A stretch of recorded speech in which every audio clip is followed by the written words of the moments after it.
Since its construction in 1889, more than 250 million visitors have climbed its staircases and risen in its lifts.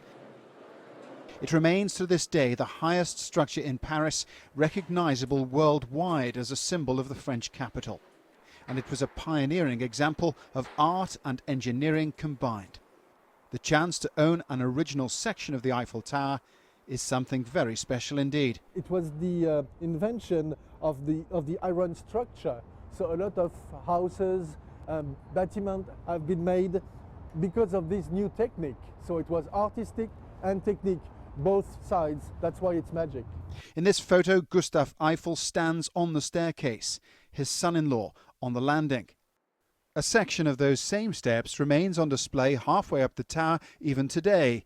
Can other historical artefacts offer clues to their value?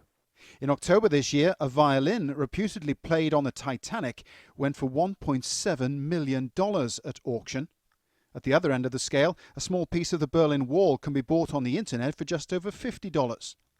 And how about a whole bridge? In 1968, an American developer bought London Bridge for $1 million and rebuilt it in his Arizona theme park.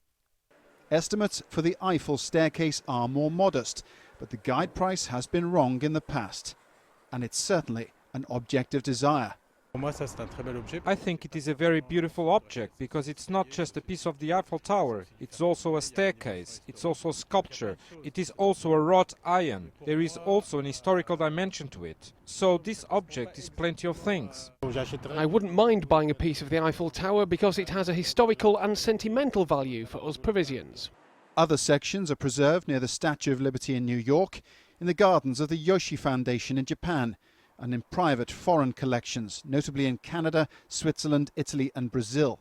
Painted this battleship grey and slightly rusting at the edges, this staircase doesn't really convey the full romance and majesty of the Eiffel Tower. But to look at it that way is to sort of miss the point, because the magic comes from ascending and descending these stairs and knowing that you're literally standing in the footsteps of Gustave Eiffel himself.